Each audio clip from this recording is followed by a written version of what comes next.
Welcome back to Growing Experience. In the last video, I planted out some of the tomatoes we started from seed into my garden.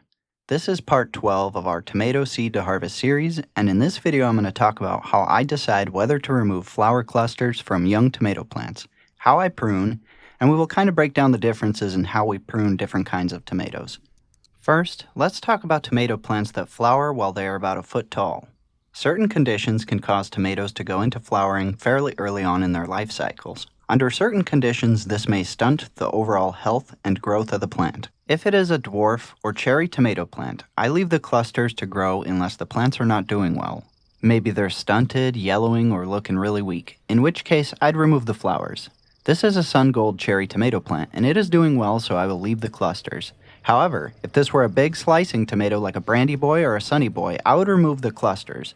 Bigger tomato varieties struggle to catch up in establishing and growing while they have to put so much energy towards large tomatoes, while dwarf tomatoes are naturally going to be shorter and stockier, and cherry tomatoes can grow alright even while fruiting. These tomatoes are at a stage where I think it's time to remove some of the lower branches as well as some of the developing sucker branches. And it would seem we have a visitor who can always sense when I'm hard at work. She's quite the gardener herself, actually. Always tilling the soil in my garden. Unfortunately, it's where I usually sowed some seeds, but that's okay, we love her here. Alright, now that she's received her pet tax, it's time to focus a bit on pruning, and we will start off by showing the difference between a branch and a sucker.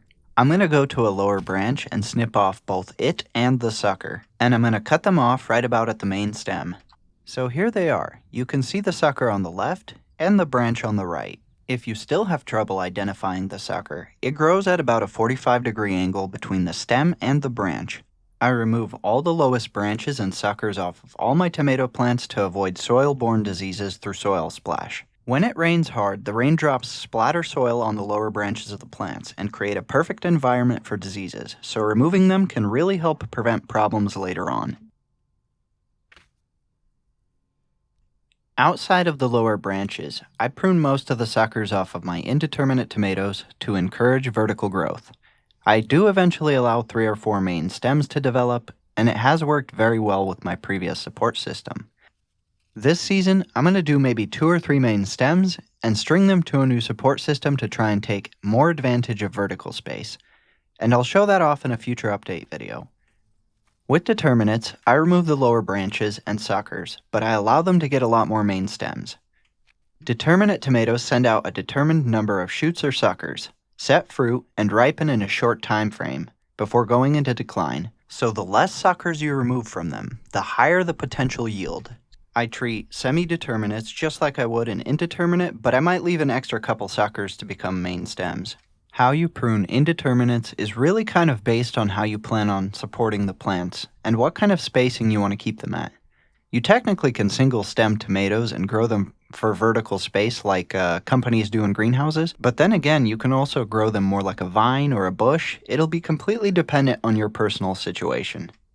Now I'll show you what happens to the lower branches of tomato plants when they get a lot of soil splash. You can see it has a lot of spots and holes, and given that the lower branches of tomatoes don't provide a whole lot of photosynthesis, it makes a whole lot of sense to remove them. The majority of the photosynthesis is actually done at the very top of the plant. There's a whole lot more that could be said about plants flowering and pruning tomatoes, but I think that this is a good start for anyone who's trying to learn about these topics. And as the plants grow, I'll bring these topics back up in later videos. But that's it. I've pruned this row of tomatoes, and now I think it's time to shift over to some tomato garden chores, namely, removing a lot of the bindweed that's coming up by cutting it just below the soil level.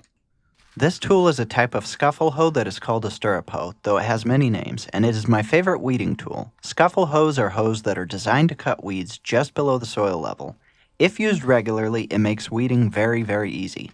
And this is a small Japanese scuffle hoe that is super useful for weeding close to your plants.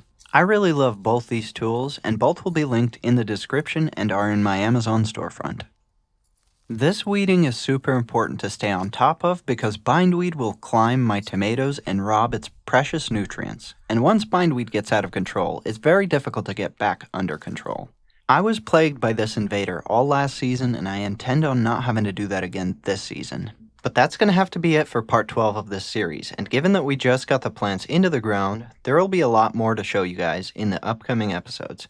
If you found this video helpful, maybe give it a like and subscribe to follow along. We are going from seed to harvest, and we are just getting started. Thank you so much for watching, and I'll see you in the next episode.